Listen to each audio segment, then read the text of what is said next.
So this is the part 7 of a pictorial biography of Sakyamuni Buddha. So the rest story continues like this. One day, Arada Kalama said to Siddhartha, "Now you know everything that I know and are able to teach as well as I can. What I know you know equally well. There is a little difference between us. Stay here and help me teach the students." Siddhartha asked, "Don't you have anything else to teach me, master?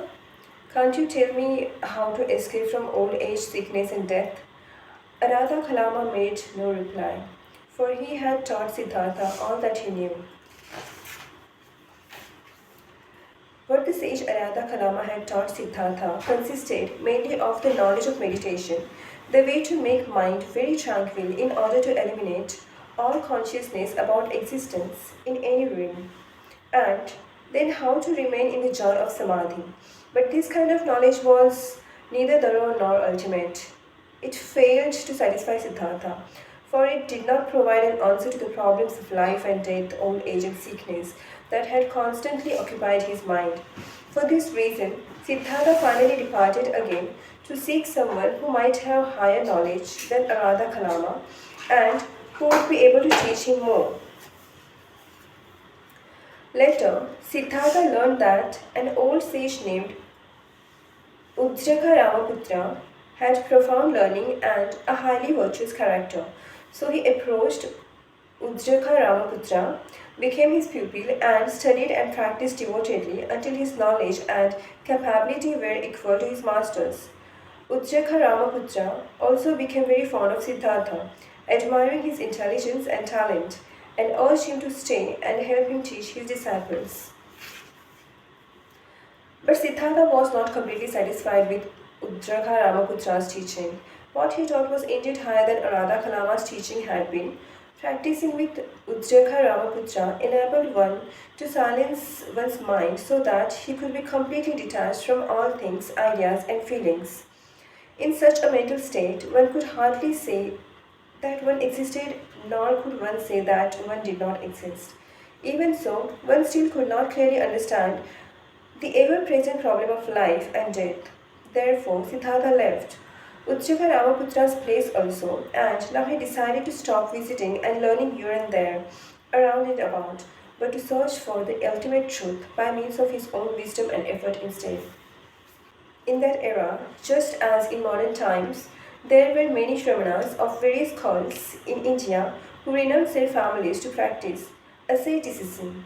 They believed that by starving themselves or tormenting their physical bodies, they would be reborn in the heavenly states amid eternal pleasure, and that the more they suffered during the present life, the more pleasure they would be rewarded with in the future.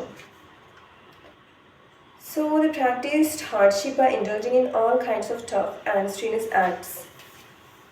Some of them gradually reduced their daily food intake till they were eating almost nothing at all and became only skin and bones. Some stood silently on one foot, some raised one of their hands, pointing to the sky until poor blood circulation finally dried and crippled their arms.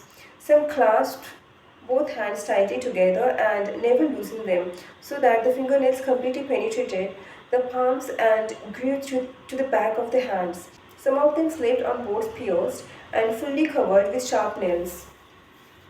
Siddhartha did try in various ways to become an ascetic. He thought that if he increased his hardship to a certain degree, he would most certainly become enlightened. So when he came to Uruvilla on his way to Magadha and found there a nice quiet place with level ground and lush trees, cool water flowing in a nearby stream, and a Senani village not far away where he could to go for alms, he decided to remain at that place to practice austere asceticism using many special techniques. At that time, there were also five other persons, Kaundinya, Bhatrika, Baspa, Mahanama, and Ashvijit, who had become Shramanas and followed Siddhartha to Uruvilla. They believed that Siddhartha would finally attain enlightenment by practicing asceticism with such complete devotion, and that when he became enlightened, he would naturally teach them, as his disciples, what he had attained. Siddhartha practiced a wide variety of special forms of asceticism and then began to reduce his diet until finally he arrived at the point where he was eating nothing at all. He became so thin that his whole bony frame was clearly visible. Yet, this hard practice did not discourage him one bit. One day, while he was meditating alone, he fainted because of exhaustion. He immediately surmised that Siddhartha was about to die because he had fasted too much. For the people of that place all knew that this holy man had eaten nothing for many days. So he ran back to his flock, pulled out a mother goat, and returned to the place where Siddhartha had fainted, and he helped Siddhartha recover consciousness by feeding him goat's milk.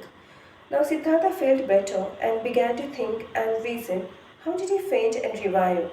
Why was he better now? Finally, he concluded that without the goat's milk from the shepherd boy, he would have died before ever attaining enlightenment. The shepherd boy received Siddhartha's blessing and returned to his flock with a great joy for having had the opportunity to help revive the holy man he so revered. Siddhartha continued to sit and meditate under the tree, and at dusk he heard a group of girls singing on their way to the city. With the strings too loose, the lute does not sound. Tighten the strings too much, they will break apart. Not too loose, not too tight, the lute sounds so nice. Enough for today. Good night.